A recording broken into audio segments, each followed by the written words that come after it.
오늘의 말씀의 제목은요, 표현의 자유 권리가 자신들에게만 있다는 PC주의자들. 여기에 PC라는 것은 정치적 올바름을 말하는 사람들입니다. 마가복음 11장. 여러분 한번 생각 한번 해보세요. 믿음의 자유는 어디에서부터 왔냐면 미국의 개신교에서부터 온 겁니다.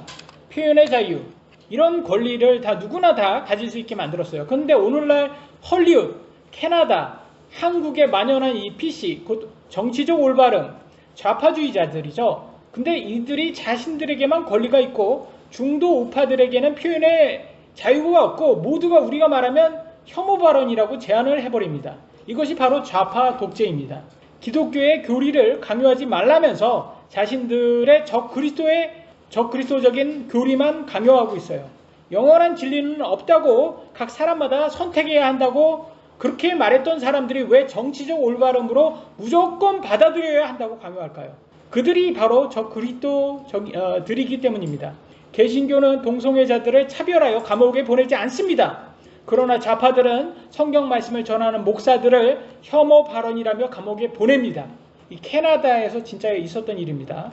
예수님 당시 때도 적그리스도들이 그러했어요. 다 예수님 전하는 사도들을 다 잡아서 감옥에 보냈죠. 그래서 우리는 놀라지 말고 오직 영원한 진리인 성경 말씀만 믿고 끝까지 견뎌야 합니다. 첫 번째 주제 보겠습니다. 예수님의 예루살렘 입성입니다. 마가복음 11장 1절로 2절. 그들이 예루살렘에 가까이 와서 올리브 산의 베바게와 베다니에 이르렀을 때 그분께서 자기 제자들 중에 둘을 보내시며 그들에게 이르시되 너희 길로 가서 너희 맞은편 마을로 들어가라. 거기로 들어가면 즉시 너희가 아무도 결코 탄 적이 없는 매여있는 나귀 새끼를 보리니 그것을 풀어서 끌고 오라. 예수님이 12살 때도 명절의 관례대로 예루살렘 성전에 오셨던 것을 볼 수가 있어요. 누가복음을 통해서. 아마 예수님은 매년마다 예루살렘에 오셨을 것입니다. 그럼에도 왜 이번에 오시는 예루살렘 입성이 큰 의미를 가지고 있을까요? 왜냐하면 예수님이 자신을 십자가의 희생물로 드리기 위해서 예루살렘에 입성하는 것이기 때문입니다. 자신의 죽음을 알면서도 하나님의 명령에 순종하기 위해 예루살렘에 들어오는 마음은 어떠했을까요?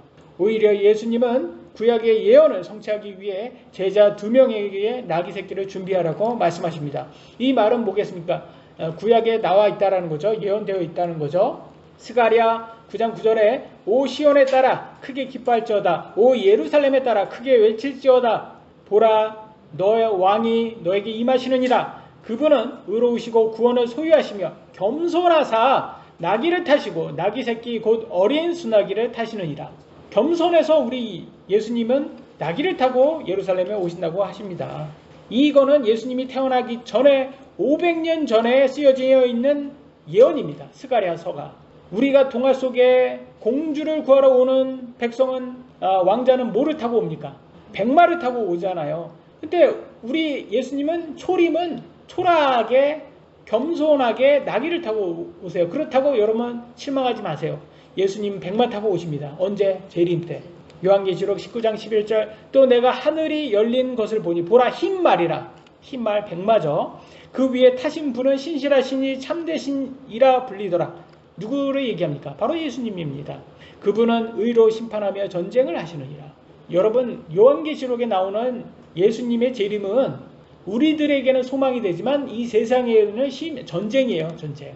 이 사람들에게는 예수님 재림이 좋지 않아요. 그들에게는 멸망을 뜻하기 때문입니다. 그래서 예수님은 초림은 좀 겸손하게 나귀를 타고 오시고 재림은 백마를 타고 오십니다. 근데 여러분 우리가 고정관념에서 약간 벗어나야 돼요. 왜냐하면 꼭 백마를 탄 왕자만 기다린다고 합니다. 구원자면 백마 타야지라고 하는 건 고정관념이에요. 우리의 죄를 대속하기 위해서 아주 큰 희생이 필요하다는 사실을 우리가 몰라서 그렇습니다. 저는 몸이 아파서 인생이 고달파서 천국에 빨리 가고 싶은데 나귀 탄 초라한 예수님보다 백마 탄 예수님을 원하는 거예요. 왜냐하면 재림의 예수님 원하는 거죠. 크리스천으로서 예수님을 닮기 위해서는 부활 전에 예수님처럼 겸손을 먼저 배워야 합니다. 우리가 이 땅에서 겪는 고통은 부활의 몸을 입기 전에 겸손을 배우는 과정입니다. 여러분 과정은 사진이 아니라 동영상이에요. 여러분.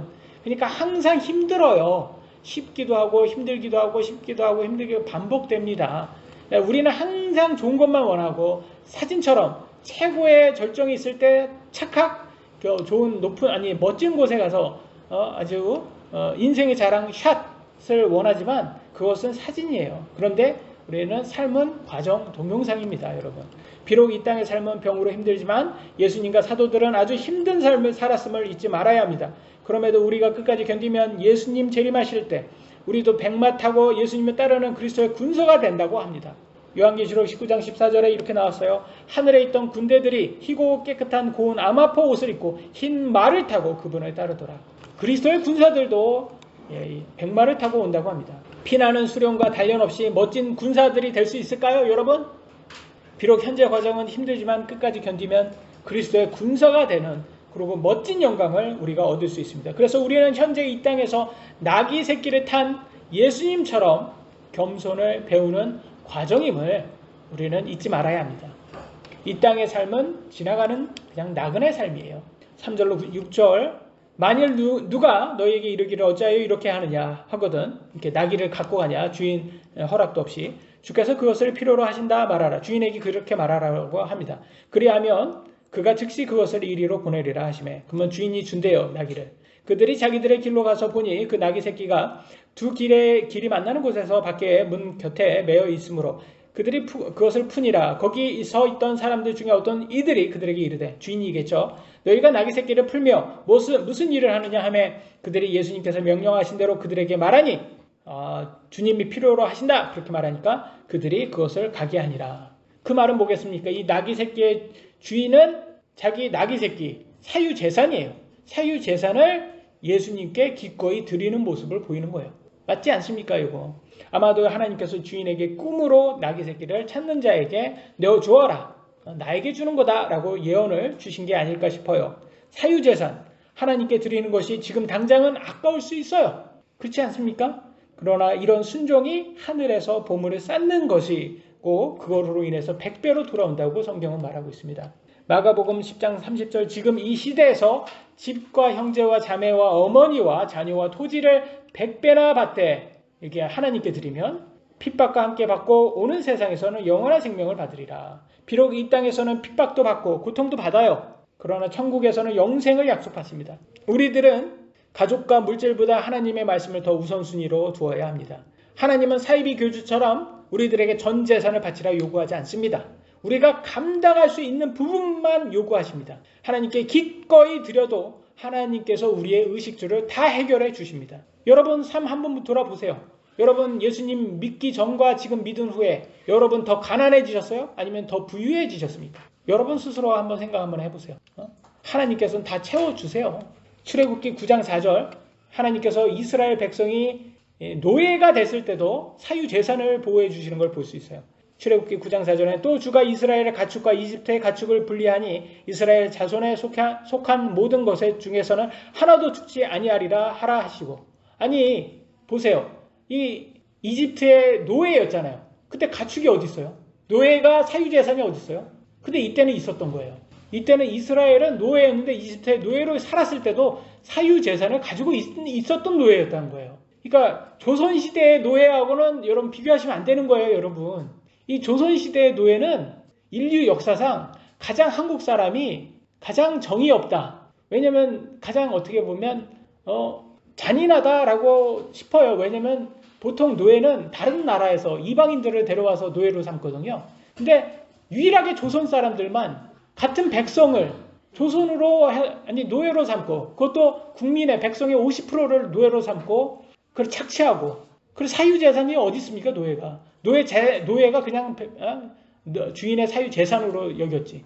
가축보다도 더 못한 대우를 받아서 그런 조선이에요. 근데 그런 조선을 아직도 신봉하는 나라가 저기 북한에 있잖아요. 북조선. 지금 어떻게 삽니까? 그들이. 그러니까 여러분 조선을 숭배하지 마세요. 조선이란 나라는 없어져야 될 나라인 거예요. 진작에 없어져야 될 나라인 거예요. 그래서 지금 뭐 반일 감정, 반미 감정, 친중 친북을 하는 세력들이 있어요. 이거 다 없어져야 되는 친중 친북은 옛날에 친 이집트 했던 그런 세력과 같아요. 이사야가 친 바빌론 해라. 그래야지 너네들이 산다. 그래야지 포로를 안 잡혀간다. 라고 이렇게 예언했을 때도 그들이 멍청하게 친 이집트 하다가 다 잡혀갔잖아요. 우리 대한민국도 마찬가지예요. 친중 친북하다가 다 어떻게 될지 몰라요. 지금은 친미 친일을 해야 되는 시기예요. 이거 분위기 파악 못하다가는 대한민국도 어떻게 될지 모릅니다. 출애굽기 12장 35절 36절 이스라엘 자손이 모세의 말대로 행하여 이집트 사람들에게서 은보석과 금보석과 의복을 빌림에 주께서 이집트 사람들의 눈앞에서 백성에게 호의를 베푸사 그들이 요구하는 것들을 그들이 빌려주게 하셨으므로 그들이 이집트 사람들을 노력하였더라. 이스라엘이 이집트에서 나올 때 이집트 사람들의 금은보석 의복을 빌려왔대요. 사실은 이게 노력한 거죠. 그래서 하나님께서 이스라엘 백성을 부자로 만들어 주셨다는 거예요. 여러분, 우리 하나님께서는 자신의 백성의 의식주를 책임져 주시는 분임을 우리 잊지 말아야 합니다. 나귀 새끼를 내어주는 주인처럼 우리도 우리의 의식주를 책임져 주시는 하나님을 믿고 기꺼이 예수님께 우리 자신을 내어드려야 합니다. 그러면 예수님의 사역에 동참할 수가 있는 거죠. 다시 본문으로 돌아오겠습니다. 7절로 8절입니다. 그들이 나귀 새끼를 예수님께로 끌고 와서 자기들의 옷을 그 위에 얹으며 그분께서 그 위에 타시거늘 많은 사람들이 자기들의 옷을 길에 펴고 다른 이들은 나무에서 가지들을 베어 길에 흩어 깔며 마치 오늘날 유명 인사들이 공식 행사에 참석할 때 기자들의 셔터 쉐레를 받는 포토존인 레드카펫처럼 예수님도 나귀 새끼를 타고 예루살렘에 입성할 때 많은 옷과 가지들을 밟고 가십니다. 오늘날 레드카펫에 비교하면 너무나 초라해 보입니다. 그러나 이 길은 유명 인사처럼 인생에 자랑하는 길이 아닙니다. 우리의 죄를 속죄하기 위해 아픈 가시관을 고통을 받으러 가는 길입니다. 우리 예수님은 믿으면 병도 낫고 소원 성취하고 만사 형통한다 이렇게 우리가 고정관념을 갖고 있지만 고통스러운 자기 십자가를 지고 예수님을 따라야 한다는 이 사실을 누구도 가르쳐주지 않고 있어요. 많은 교회가. 예수님 믿으면 사업 성공하고 잘 먹고 잘 산다. 무당의 부적처럼 좋은 것만 말해줍니다. 예수님은 가시관으로 아프고 조롱받고 멸시받으며 십자가 사형으로 가장 고통받으면서 죽으셨는데 왜 우리들은 크리스찬들은 고통 없이 살아야 될까요? 육체 안에 가시로 아픈 게 정상입니다. 이 땅의 삶이 쉬우면 천국을 누가 소망하겠습니까? 여러분 이 땅의 삶이 쉬우면 여러분 천국에서 천국 가고 싶어요? 아니면 이 땅에서 영원히 살고 싶어요? 그잖아요. 아파야지 천국 가고 싶어 한다고요. 저처럼 환난이 없으면 인내, 체험, 소망이 없어져요. 여러분 이 땅의 환난은 크리스천의 숙명입니다. 끝까지 견딜 수 있도록 하나님께 은혜를 구해야 합니다. 9절로 10절 가보겠습니다. 앞에서 가던 자들과 뒤에서 따르던 자들이 외쳐 이르되 호산나 찬송하리로다 주의 이름으로 오시는 이여 찬송하리로다 주의 이름으로 임하는 우리의 조상 다윗의 왕국이여 가장 높은 곳에서 호산나 하더라. 호산나는 구하여 주소서라는 뜻으로 하나님께 찬양할 때 쓰는 말입니다. 예수님을 메시아 그리스도로 믿는 사람들의 고백입니다. 이 땅의 삶이 쉬우면 굳이 이 땅에서 구원해 주소서 이렇게 할까요? 아니죠. 힘드니까 그러는 거예요. 힘드니까. 북한처럼 이 땅의 삶이 힘들 때 빨리 천국 가기를 원하게 됩니다. 레드카펫 대신 옷간 나무 가지로 길을 깔았던 것처럼 이 당시 때 예수님을 따랐던 그리스도인들이 어땠을까요? 부자들이었을까요? 미천한 사람들이, 사회에 미천한 사람들이었을까요? 가난하고. 그렇죠. 옷과 나뭇가지로 깔았던 것을 보면 알 수 있듯이 이들이 그렇게 대단한 사람들은 아니었으면 우리와 같은 그런 보통 사람들이었어요. 그래서 우리는 부자들이 천국에 빨리 가고 싶어 할까요? 저는 안 그렇다고 생각합니다. 구하여 주소서 호산나 이렇게 한 거는 아프고 가난한 사람들이 많이 하는 얘기입니다. 그런데 우리 육신은요. 조금만 건강을 조금만 차리면 부자 되기를 원해요. 누구나 부자 되기를 원해요. 우리 육신이 그래요. 근데 건강을 잃어버리면 이 건강이 최고 우선순위였다라는 걸 깨닫게 됩니다. 저는 여전히 믿음이 적어서 그런지 좀 아프니까 몸이 아프니까 그냥 하나님께서는 또 영적으로 좀 성장하라고 이렇게 훈련을 주는 건데도 저는 빨리 천국 가고 싶다는 거예요. 그래서 참 내가 이렇게 미성숙하구나라는 걸 매일 느낍니다. 그래서 하나님께서 이 성장통을 잘 극복할 수 있는 그런 은혜 주시기를 예수님의 이름으로 기도합니다. 다음 11절로 14절 예수님께서 예루살렘으로 들어오사 성전으로 들어가 모든 것을 둘러보시고 이제 저녁이 되매 12제자를 데리고 베다니로 가시니라. 이튿날 그들이 베다니에서 나왔을 때 그분께서 시장하심으로 멀리서 잎사귀 달린 무화과나무를 보시고 혹시 그 나무에서 무엇을 찾을 수 있을까 하여 가셨으나 그것에 이르러 보시니 잎사귀 외에는 아무것도 없더라. 이는 아직 무화과의 때가 아니었기 때문이더라. 지금 무화과가 지금 시즌이 아닌 거예요. 열매 날 시즌이 아닌 거예요. 그러면 열매가 없는 무화과 잘못이에요? 아니에요? 아니잖아요. 근데 보세요. 예수님께서 그 나무에서 응답하여 이르시되 이제부터 영원토록 사람이 너에게 열매를 먹지 못하니라 하시니 그분의 제자들이 그것을 듣더라. 저주를 하고 있어요. 아니 무화과는 잘못도 아닌데 왜 무화과가 이런 저주를 받을까요? 이거는 도구기 때문이 그렇습니다, 여러분. 무화과는 이 백성들에게 맛있는 무화과를 주는 게 그의 직분이에요. 근데 그 무화과는 잘못은 아니에요. 그러나 예수님은 그거에 하나의 예를 든 거예요. 이 예를 하나를 없애가지고 열매 없으면 너네들도 죽는다, 저주받는다 라는 걸 보여주시기 위해서 그냥 쓰는 도구라고 생각하시면 됩니다. 열매 없는 무화과나무가 저주받은 것처럼 예수님은 크리스천들에게 성령의 열매가 없으면 너네들도 저주받는다 라고 말씀하시는 거예요. 그러면 성령의 열매가 뭘까? 갈라디아서 5장 22절로 23절 그러나 성령의 열매는 사랑과 기쁨과 화평과 오래 참음과 부드러움과 선함과 믿음과 온유와 절제니 이 같은 것으로 대적할 법이 없느니라. 여러분 사랑, 기쁨, 화평, 오래 참음, 부드러움, 선함, 믿음, 온유, 절제 듣기만 해도 다 좋은 것들 아닙니까? 이거 남이 나한테 해주면 참 좋은 거잖아요. 근데 내가 해주기 좋아요? 해주기는 되게 싫은 것들이에요. 오래 참음, 절제. 저는 그냥 전자레인지로 그냥 2분 돌리고 말겠습니다. 저는 그냥 패스트푸드 먹고 즉석 음식 먹고 그런 세대 아닙니까? 우리들이 세대가. 그러니까 오래 참는 거 별로 잘 못하는 세대 아닙니까? 그러니까 하나님께서 우리한테 그냥 좀 아픔을 조금 이렇게 육체 안에 가시로 이렇게 찔리는 거예요. 야, 조금 절제도 하는 방법도 배워야 돼. 설탕 좀 덜 먹고 과당 좀 덜 먹고 운동도 열심히 해야 돼. 자꾸 이렇게 찔리면서 그걸 하는 거예요. 왜 성장하라는 거죠. 너는 목사인데 왜 너는 말만 그렇게 말로 하는 건 쉬워. 제가 지난번에도 했죠. 말은 쉬우니까 제주도에서 말 다 키우고 소는 안 키우고 소는 누가 키우냔 말이에요. 말은 쉬워요. 말은 한 번 한 거라 별로 안 터지네요. 죄송합니다. 이거 한번 제가 밀고 있어요. 지금 이거 어느 교회 가서 제가 이거 하면 터집니다. 이거 터질 거예요. 말은 쉬워요. 말은 그러니까 다 말 키우는 거예요. 그럼 소는 누가 키우냔 말이에요. 소는. 우리 희영이가 안 터지니까 재미가 없네요.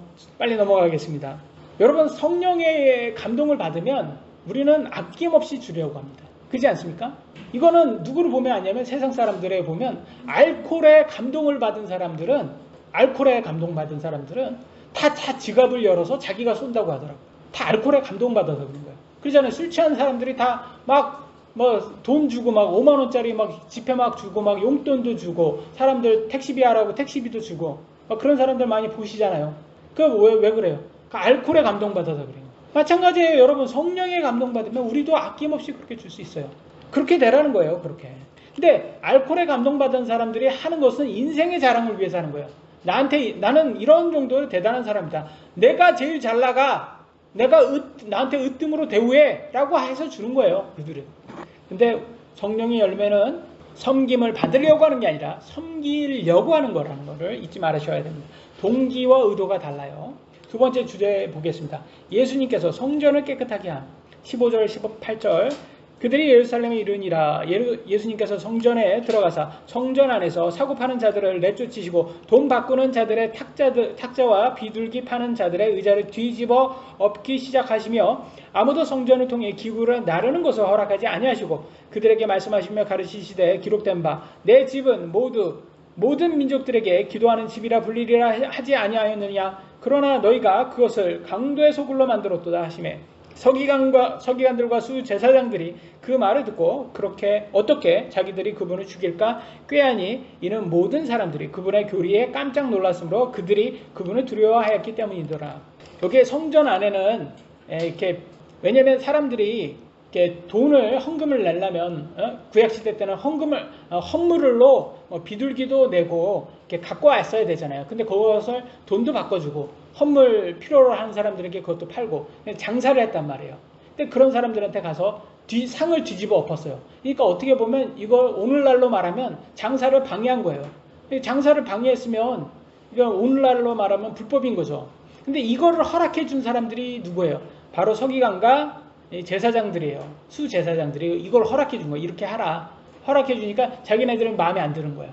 그러니까 내가 허락한 거를 감히 네가 반대해? 라면서 예수님을 저 잡고 저거 죽여야 되겠다 라고 지금 이들이 지금 하는데, 사람들은 지금 예수님이 그렇게 해도 두려워한 거예요. 왜 두려운 거예요? 예수님이 저렇게 하는 게 맞는 거거든요.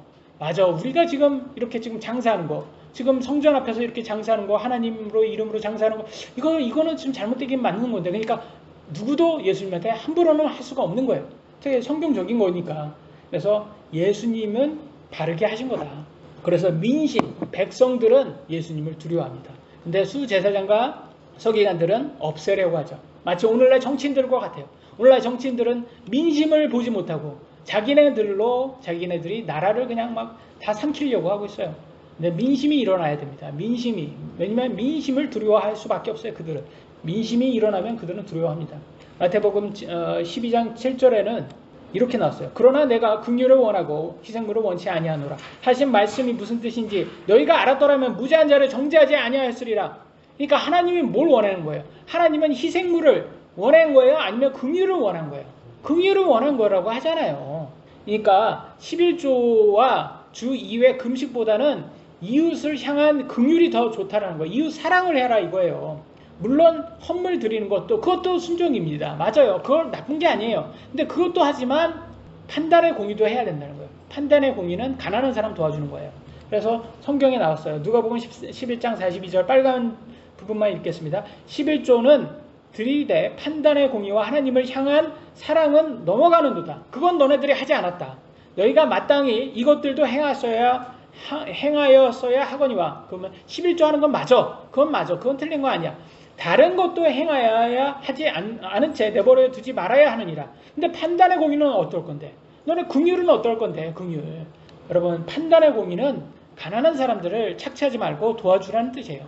그냥 부자가 됐으면 도와주라는 거예요. 너네만 부자만, 너네만 잘 먹고 잘 살지 말고 가난한 사람도 도와주고 그들 너무 착취하지 말라고. 근데 오늘날 정치인들 보세요. 수백 수천만 원의 자기 월급은 절대로 그걸 안 받지 않아요. 떡값도 받고 명절날 뭐 800만 원인가? 이번에 명절날 떡값 받은 게 정치인들 700만 원인가 받았다고 하더라고요. 뭐 월급은 뭐 1,400만 원, 1,500만 원 받는 사람 양반이 떡값으로 뭐 800만 원 받고 막 이게 정치인들이에요, 여러분. 예. 이 사람들은 그러면서 지네들 떡값은 지네들 월급은 절대로 안 깎으면서 국가 세금으로 인심 쓰듯이 가난한 사람들 도와주는 척은 잘합니다. 그러면서 자기들이 의롭다 합니다. 아니 간첩질하는 반국가 세력인 그런 사람들을 잡는 국가보안법을 없애자고 폐지하자고 합니다. 왜냐하면 표현의 자유가 아니라는 거예요. 그러면서 정작 표현의 자유인 개인 사생활인 카톡은 검열한다고 하는 이런 사람들이 있어요. 이런 사람들의 이름이 바로 민주당입니다. 이 사람들의 이름을 뭘로 바꿔야 되겠습니까?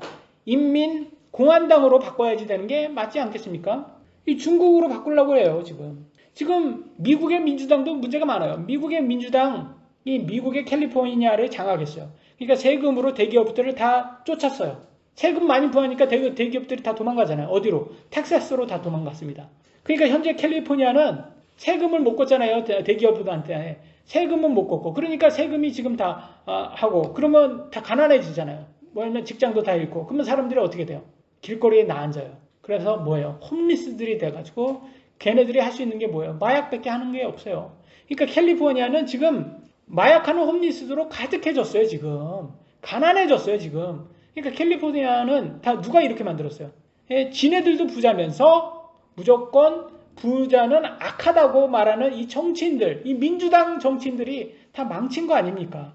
부자들을 내쫓으면 세금은 누가 냅니까? 결국 직업 잃고 모든 것을 잃은 사람들은 결국 마약에 의존해서 그렇게 홈리스가 되는 거예요. 부자 때려잡기식 유럽 복지 체제 결국 지금 다 망해가고 있어요. 그래서 여러분 유럽 보세요. 유럽 얼마나 망한지 몰라요. 지금 유럽 다 가보면 한국이 낫다고 그래요. 유럽 옛날 유럽 그렇게 좋아했는데 왜냐하면 황금알 낳는 거위를 죽이면 황금알도 잃고 거위도 잃습니다. 여러분. 대기업 죽이면 다 그렇게 되는 거예요. 여러분. 정말 가난한 사람들을 사랑한다면 자기들도 부자면서 자기들은 제외하고 선택적인 부자들만 착취하는 위선적인 정치인들이 없어져야 됩니다. 예수님 시대 때 종교 지도자들이 바로 이런 위선적인 정치인들이었어요. 자신들은 부자면서 가난한 사람들을 착취하면서 11조하고 주 2회 금식한다고 의롭다 인생에 자랑했던 사람들. 그러니까 예수님 보기에는 얼마나 화가 나겠습니까? 이런 인간들이 지도자라는 게. 오늘날 여러분 정치인들 보면 화나죠? 똑같은 거예요. 19절 22절 저녁이 되매 그분께서 도시에서 나가시더라. 아침에 그들이 지나갈 때 그 무화과 나무가 뿌리부터 말라버린 것을 보고 베드로가 기억이 나서 그분께 이르되 선생님이여 보소서 선생님께서 저주하신 무화과 나무가 말라버렸나이다 하니 예수님께서 응답하여 그들에게 이르시되 하나님께 대한 믿음을 가지라. 열매 없는 무화과 나무를 통해 보여주시듯이 가난한 사람들을 돕지 않고 위선적인 종교 지도자들은 성령의 열매가 없기에 이 무화과 나무처럼 저주를 받는다는 것입니다. 23절 24절 진실로 내가 너희에게 이르노니 누구든지 이 산에게 이르기를 옮겨져서 바다에 빠지라 하며 마음속으로 의심하지 아니하고 자기가 말하는 그것들이 이루어질 줄을 믿으면 그가 무엇을 말하든지 다 받으리라. 그러므로 내가 너희에게 이르노니 너희가 기도할 때 무엇을 원하든지 너희가 그것들을 받을 줄 믿으라. 그리하면 너희가 그것들을 받으리라. 하나님 말씀 믿는 사람들은 어떤 불가능한 일들도 다 기도 응답을 받는답니다. 그래서 성경 말씀을 현실보다 더 믿고 끝까지 견디는 것이 가장 큰 믿음이에요. 여러분 오늘날 라켓이 얼마나 무겁습니까? 그걸 지금 우주로도 보내는 그런 세상이에요. 지금 산 하나를 하늘로도 보내는 그런 기술을 가진 게 오늘날 세상이에요. 여러분 그 말도 안 되는 게 지금 일어나고 있잖아요. 현실에. 이게 하나님께서 허락해 주신 세상입니다. 믿음으로.